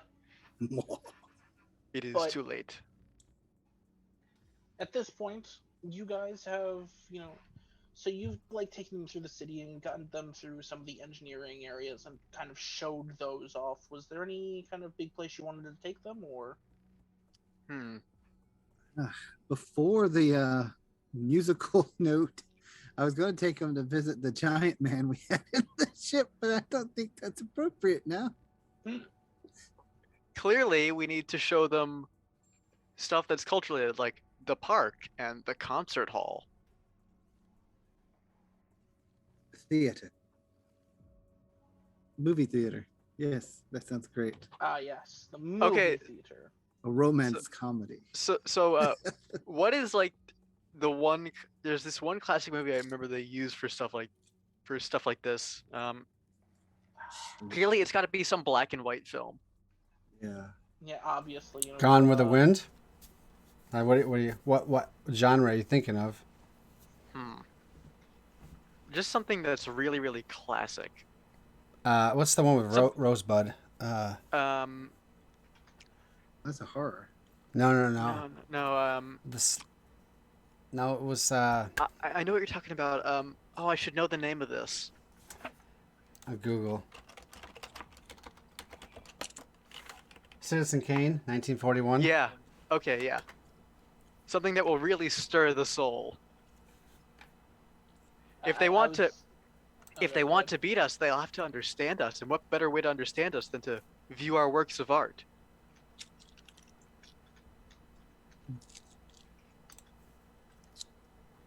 Yeah, no, in that case, I see what you're think- trying to do there, Thrawn. Yeah. I think what he does in this case is he'll, as they're walking, is like, well, I hope you've saved your appetite because I've arranged for us to have a meal and a movie, which will assist, of course, your desire to know more about us before you conquer us, if that is what the end of this is. But it'll also give you a better chance of understanding what makes Alex so special to my ship, as he and people like him have worked on this, as we call it, movie in the past. This was one of our classics. Oh my God! Are we gonna show them the? So are we gonna retroactively say that the movie that Min Mei and Lynn Kyle were cast in, I had a part in as well? Are we gonna retroactively say that? Mhm. Yeah, no, you were part of the music for that. All right. Okay. Yes. It's all coming It's together. tying together. It's tying together. Even if we did not plan this at all. Oh yeah, it's all coming together. We accidentally planned it and didn't know it. This is great. And so you guys, actually give me 1 second. I have to hit the bathroom, then we'll get back and wrap up this session. So I've got some thoughts. There's only one place we can go to eat for maximum drama. You know what I'm talking about, Soundwave? Pretty sure I do. I was thinking about having the meal at the movie though, so that way they could be like, The question is, how much drama do we want? maximum. Over All the right. top. Because whatever it is, it keeps them off balance, and eventually they would go home, Yeah. be like, "Crap! I didn't even tell them what I wanted." We're gonna go for it then. Yes. All right. This is a 500th plan for this, and I'm loving every moment of it. If we don't know what they're doing, As the guy from Chicago said, razzle dazzle them. if we don't know what we're doing, they won't know what we're doing. I didn't have to take them to the engineering corps where I have little fake bombs placed, so that looks like you want to blow it up at a command. But this is Just- better. Just total and complete culture shock. Works. It's fun too. That's what's important. Oh crap! I didn't know Mike was even gone. I was not paying attention. We're supposed to have a commercial here. Robotech will be back after these messages. Sponsored by Nyan Nyan Chinese Buffet, or well, Chinese restaurant. Yum, restaurant. Yum yum yum. On a ship. In Macross, that is actually a famous chain, just because of the events of the original show. Well, you know what? We're in because space and we're still delicious. We Yeah. served the first and second space fish ever caught. The most delicious Chinese food in space. Ting. We went out to Jupiter and came back to bring you the best recipes on the planet. In the solar system. Their soda is made with Europa water, the freshest in existence. I want some of that. And you can't taste any of it because it's got soda syrup mixed in. Still to make delicious. Robo-Cola. Robo-Cola! Proud sponsor of Robotech the Saga. Robo-Cola Europa flavor. What would that be? Because like it'd have to be would it be like mint? Oh That'd be god. interesting. Mint cola. Like- Oh. Not like mint. It wouldn't be cola. It'd be like it's Coke brand, but they've got like orange Coke or stuff like that. I guess. Now for the holidays, 3 new delicious flavors: mint, spearmint, and wintergreen. Wow. Sorry. I feel like maybe vanilla with a hint of mint would be a good flavor. I don't know. I like mint, In but honor I have. of the last season of your favorite television show, we bring Robo-Cola. Actually, mystery no. flavor. Actually, no. I think I have Ooh. it. I think green tea with a little bit of mint extract in it would be like. Green. It would Every be bottle good. has a changing cap that only changes after you open it into the color of the soda inside. Oh my Enjoy mystery the soda. mystery. So like. And it's Roboculture, so it actually does change. It's like 6 takes that it can have. Yeah. And then just it's, one drop of something just changes when you open the lid and expose it It's to air. Schrodinger's soda. Once you open the cap, the quantum waveform collapses, and you end up with one of many flavors. And then the cap changes color to let you know, oh, this is apple. This one is, what is pink? Actually, now that you mention it, apple would be a good flavor for like green themed soda. That would be great. I think- Not mint. Apple. Apple. I can't get by the mint thing in soda. Like green tea with mint, okay. Green tea with mint soda makes me want to retch. Carbonation makes that bad. I mean- tasting. It's just the brand. It doesn't necessarily have to be carbonated. I know, but we've been doing our Robo-Cola has been our most Robo-Cola. popular commercial, and it's been popular. We had lots of flavors we've come out with, guys. Probably like 50 different flavors at this point. We're way too invested in Robo-Cola. I remember back a couple years ago, I made a render of a soda can in a room, which was Robo-Cola. Why don't you have that on screen every time we talk about this? Because I've lost the file somewhere years ago and I can't find it anymore. Ah, make another one. The cola that we took to Jupiter. And it came back even more delicious. I love Juicy Robo-Cola. 5 astronomical flavors. Now we got 5. It's bad enough they have these holiday options. One from our Russian friends aboard. So obviously they've got cranberry Robo-Cola for Thanksgiving. Robo-Cran-Cola. Want a Robo-Cranberry? Robo-Cranberry. I would try one of those. I love cranberry sauce, especially right out of a can. I love it. Like, that's shaped So- like the can. It's so Yeah. good. Hey, adults, do isn't you that feel left basically- out of the Robo Delight? Isn't Introducing Robo Cola. Isn't After that dark. kind of cranberry sauce basically just cranberry jelly? Yeah. That's all it needs to be. I mean, yeah, I guess so. My grandmother has a recipe for cranberry orange relish, which is fantastic on turkey. So the way I make it is you just take some cranberries that I usually buy them frozen and just thaw them out. Or actually, don't even thaw them because breaking them up, they'll thaw in the food processor, and you just take a whole orange, don't peel it, and you just process that, and it becomes sort of these little bits of cranberry and orange, and it's delicious. Oh, you blended both things together? Yeah. Oh, nice. So I should do a little time. No, my uptime is always wrong because I start broadcasting. Oh, Frostjäger, our biggest fan, says, when are we going to get pumpkin spice flavored Rola-Cola? Introducing pumpkin spice flavored Rola-Cola for the holidays, along with gravy and the tuna. thing is like I think that the people behind Robo-Cola would actually make it pumpkin flavored, not just like the spices associated with Now pumpkin. you gotta remember, Fine, Robo-Cola pumpkin is a flavor. conglomerate that's faceless and they cared nothing about anything but making a profit. So it is A type of going to company.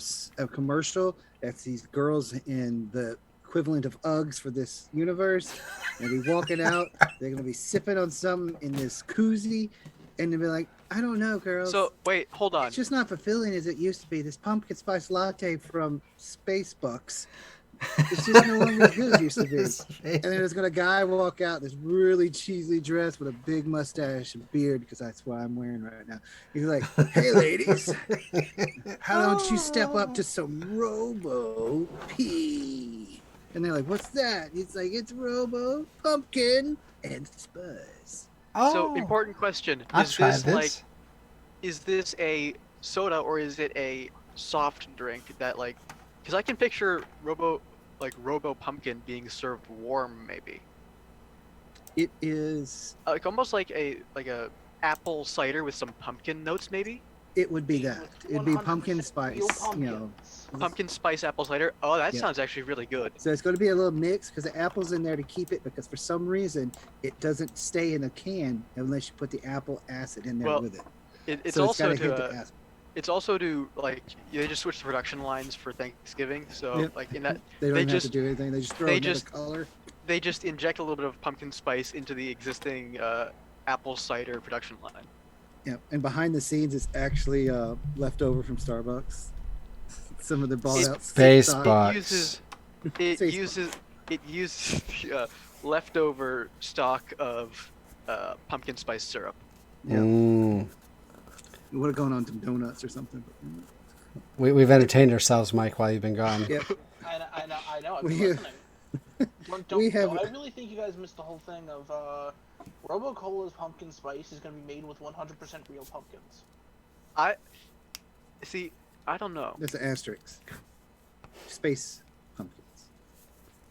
They look very different. Space That's why they asterisk. can get away with it. That pumpkin is about this big around. It happens to look like an apple. It's those little, it's the little decorative pumpkins that you find, the little They gourds. GMO'd the hell out of that thing. Just gourds. Those small gourds that definitely don't taste good like pumpkin does. But yeah, no. With that, Robotech we get returns. to the captain and Alex Matz. You know, you've taken them to this theater that's playing a movie, which you guys said was going to be the classic- Little White Dragon movie. If I remember Yeah. correctly.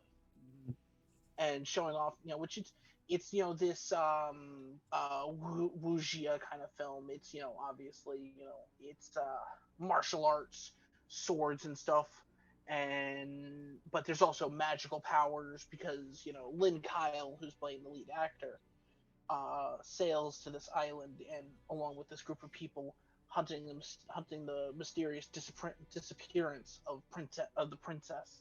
And when they get there, they find it taken over by giants. The giants having giant mechanical constructs in which they've tried to fight back. Which, by the way, Alex Matz, having actually fought these things in real life, you see that the CGI on these is actually pretty terrible. Like the legs are reversed and everything. Oh, so they're front facing these. Yeah, they're front facing knees because who'd have a backwards knee facing mech? It's dumb. Yep. Obviously, Hollywood has gotten into this one. Yep. Even Some though, director, some random exec put his little nose into it. Yeah, and you go through the whole movie. Could we make them and- blue? Yeah. Well, the main. I'd get on board if they were blue. one of the giant people is actually purple colored. It seems kind of like this, like bright purple, like almost reddish purple. And the whole movie leads up to this awesome final battle where Lin Kyle, flying through the forest with his magical powers, finally launches a beam that destroys the giant and his giant robot, destroying both of them and the spaceship while still rescuing the princess, played by Min Mei. And both of them at the final moments kiss as the movie goes to the end, which seems a little weird to you, Mac and Alex, due to the fact that you know that they're related. Of Kind of weird. course. Maybe it's just a Luke and Leia kiss. So- Yeah.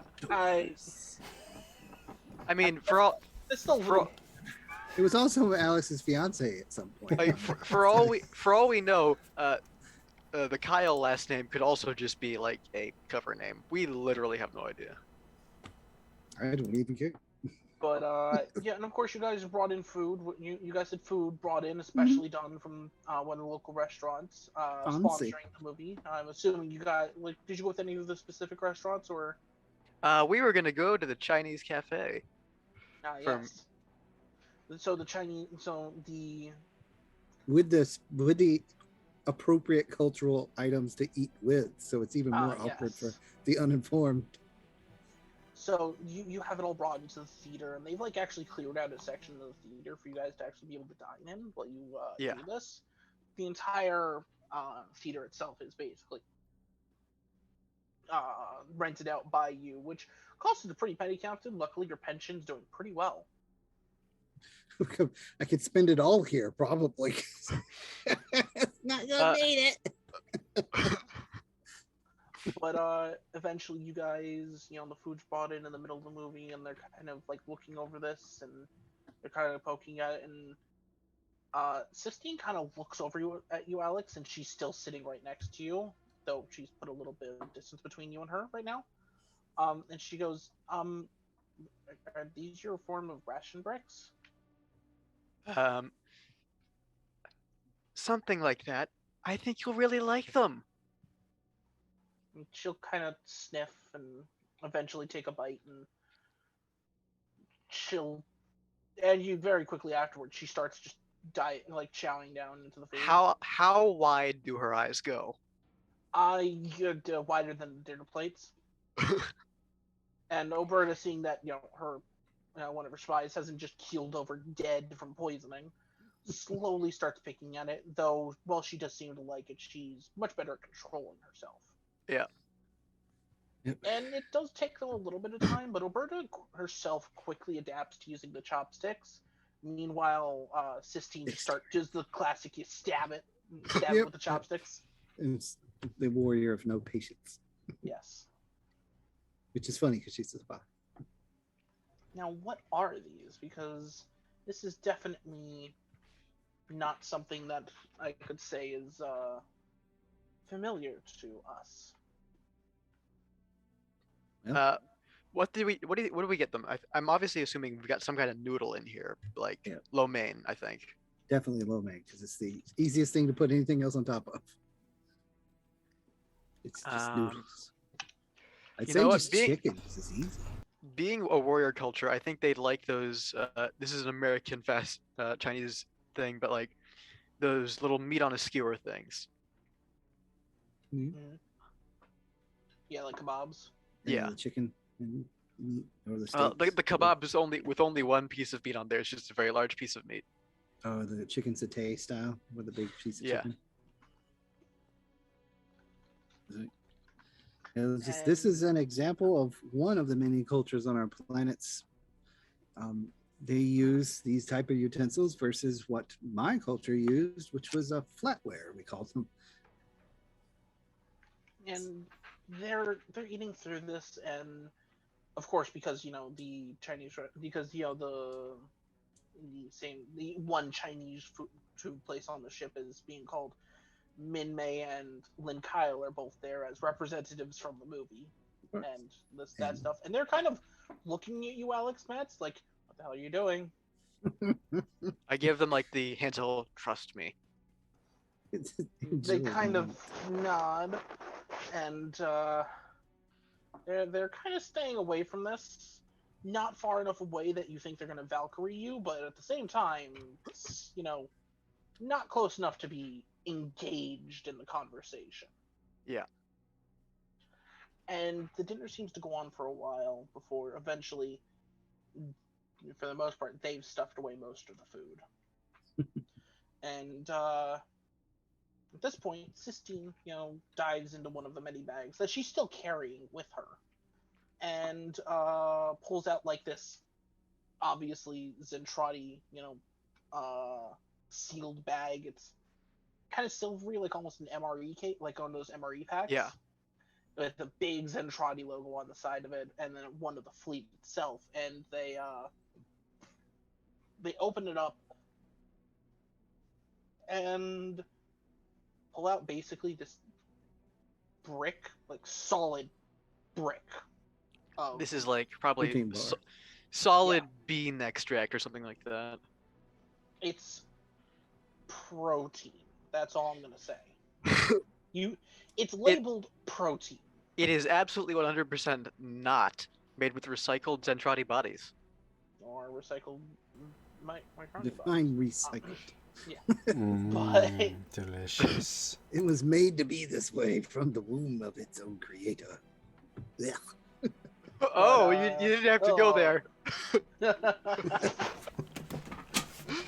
You really did not need to say that. We don't need to go into placenta jokes. It's all, But, all film. Chicken, vegetable. Yeah, but they bring it out and they break it into, 4 pieces, one for each one of you. And she's like, since you showed us some of your food, here's some of ours. It's like Make a show of accepting it very graciously and try some. All right, you take it and it is like, it feels like you've Algernoned your taste buds. There's nothing there. It's like boot leather. Algernon your taste buds. It is like it's not that it's not flavored. It's like it's sucking all the flavor out of everything else and putting nothing back. Yeah, it's meant to be dead. It's a dead protein. Yeah, it's Oh my gosh. The captain just pops it back, chews on it, pulls out a flask, knocks it back, flask back in his pocket. So the standard military rations are always great, aren't they? no, yeah, it's what we get. And At the bare minimum, I'm sending you with a recipe for something you can make other than this. well, we don't really have too much on the ship. Like, we have the farm that Oberta keeps those people in, but it's more kind of like You have throw stuff at them and they kind of do. you have a plant that can create protein, correct? Maybe. Like we have one that's called soy. It creates a protein that is plant-based. If you have that, all it takes is a few odd chemicals here and there, and you've got a acceptable substitute for chicken or beef. And you can make anything then. They kind of think on this and slowly nod. It's the main reason I made sure the civilians were set up in such a way is because they provided services like this, which uplifted my soldiers and made them more effective on the battlefield. As I said with the Rise of the Valkyries, when they're on the battlefield, they need uplifting. And when they're off, they need some way to recharge. Just like a rifle. It has to be repaired, it has to be maintained. And this was what I did. I made sure these people were all here and the civilians were the opposite. When our guys weren't here, they recharged. When they came back, when they were back from battle, they were being used. It was a cycle of life that kept us going. And they slowly nod along. They're still trying to figure out what they need, what they're trying to basically understand, but they seem to be getting along with it, like the ideas of this stuff, like all of it. And then they kind of look over to Lynn Kyle and go, and you practiced those those high-flying moves in that battle documentary of yours, yes? And he kind of looks over to the captain like, do I tell her the truth?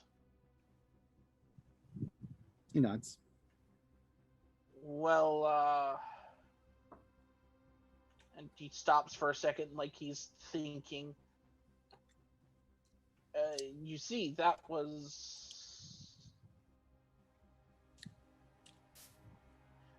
And he's almost like he's getting stuck trying to decide if he should totally start lying his pants off or tell the actual truth. I'm gonna help him out here. Okay.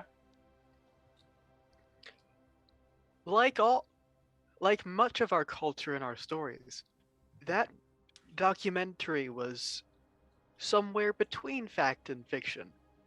While it is true that Lin Kyle is a valiant and powerful warrior, in order to entertain and uplift our people, certain liberties may have been taken. Yes. Some liberties were taken with the documentary in order to allow those watching it to be more entertained and be able to recover from the stress of battle or see heroics like they could never see before. And she'll just slowly nod, I see. And she'll kind some like of the look at movies of that nature have been created just for the fact that we could drum up more support for the war efforts. We had one rousing that got someone like Archie involved. Like he wouldn't have been involved possibly if you hadn't had a rousing reason for fighting. Something besides just you have to. In our culture, sometimes it's the fact that if you do, you'll become famous. Yeah, there's a multitude of reasons. And this particular movie I saw, and I had a screening of it just like we did here. I was vastly amazed that anyone, even if it wasn't 100% accurate, could try those things. And I was very excited to find out how I could do it too. And they'll slowly nod and go. And at this point, O'Bird is going to kind of look over to you, Captain, and be like, I must say, learning about you, I've learned very much today, but I think I've decided to stay an extra day to figure out more about you. Very interesting. You're a very interesting species, Captain, and I cannot wait to learn more. And at this point, we're gonna end the session there, as they're taking they're taking away the dinner dishes and cleaning up the area and such. And you lead them out of the movie theaters, whatever may have been your next destination. Well, Archibald, you yourself have been setting up this spa day for the girls, while also learning, or rather, you've been getting ready to set up the spa day, but at the same time, you've been dragged away or been nagged at by Fira at this point to start the training, which, well, we will start off with the session next time with. Will you survive? Will you be able to give them the spa day? Will you make the girls as pretty as they should be? Who will know? Insist all that more next time on Robotech. Robotech. This is where the plane flies across usually, Jan? I don't know where it is. Oh. I moved. Man. Mike, for 2 months. Mike, if you would have told me at the beginning that eventually I would say something like, hey, Archie, you'll be captured by hot space women and then be giving them a mani-pedi, I'd be like, that's weird, Mike. Don't ever say that again. Well, in between you get beaten up. We just focus on you're going to get beat up on. Yeah. But I am Harukajunko, the DM or Robotech Master here. And once again, I have to thank everyone here for showing up. I think we had a really good session today, and a lot of good character development, and some pushing towards a possible final plot. We'll have to see if they can get the good ending, or if they will have to all die horribly by my hand. Either We're going to Scooby-Doo this, okay? We're going to Scooby-Doo this hard. Go pull off the mask. It's not actually been Captain Colors the whole time. It's Captain Global. Old Man Jenkins. Yeah, Old Man Jenkins that's not even been in the episode. The guy who runs the haunted amusement park? What? Yeah. Why did we even open that thing? No, wait. It's the mayor. Oh no, not that guy. Hasn't been seen since episode 1. He actually killed Captain Colors and is wearing Take his over the whole skin. time. It's not been my fault at all. I've just been playing Mike's character for him. Yeah. But for the most part, I'm glad you guys are having a lot of fun and doing all Sure. of that. For those, I'm once again going to shout out the Robotech Kickstarter, which it just finished up, but soon they're going to actually be doing their pledge manager stuff, so you can get some last minute stuff if you want to, or do some last minute pledges. But besides that, once again, I hope everyone's doing good and everything. I know I'm going to pass this over to Soundwave.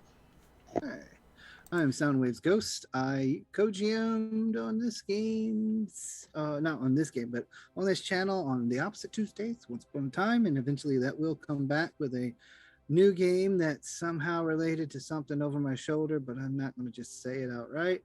Yeah, maybe Pip Boy. I don't know. You Anyway. did say it out loud. I said it. Whoops. Okay. I won't spell it. Anyway, as always, I had a great time. Thanks for letting me play in this game, Junko. And Lucas, thanks for letting me be on the channel. And everyone out there, have a good night. I'll pass it on to Mecha. He's got something to plug. I do have something to plug. But first, for tonight, I have been Alex Matz, spy and apparently bamboozler extraordinaire. It's been a lot of fun doing some goofy stuff in this musical episode. But before I hand things off, I've got a couple of things to plug. Recently, I've been working with a couple of guys over at the Data Sparrow Collective to develop a couple of games. One of them is called Fist Rolled Volga, and we've just released our second expansion. Lucas, would you mind if I posted the itch page in our stream chat and on the Discord? Do those things, or put in Discord, and I will do it if it doesn't go into the stream chat. But yes. All right, and in addition to Fist Rolled Volga, we have been working on. I'll just put them in the Robotech chat. We've been working on a tie-in ultralight role-playing game called Tremorine: Sea of the Stars. Volga is pretty cheap and on sale right now, and Sea of the Stars is pay what you want. So I hope you'll check out our itch page. I've had a lot of fun making them, and I hope some of you guys have fun playing them. And with that, I'm going to hand it down diagonally to Lucas. Oh, I got caught in looking at these. Thank you, Micah, for putting that on there. And if you're audience, check it out. And if you're like, well, I want to get a hold of these, but I'm watching it 3 years in the future on YouTube, well, you better come into the Discord and say, hey, Mecha Meme, or Lucas, give me these things, and we will link them up for you. I have had a lot of fun tonight. Playing this character is difficult for me, and lately it's been very emotionally involved, so I'm quite mentally exhausted after this.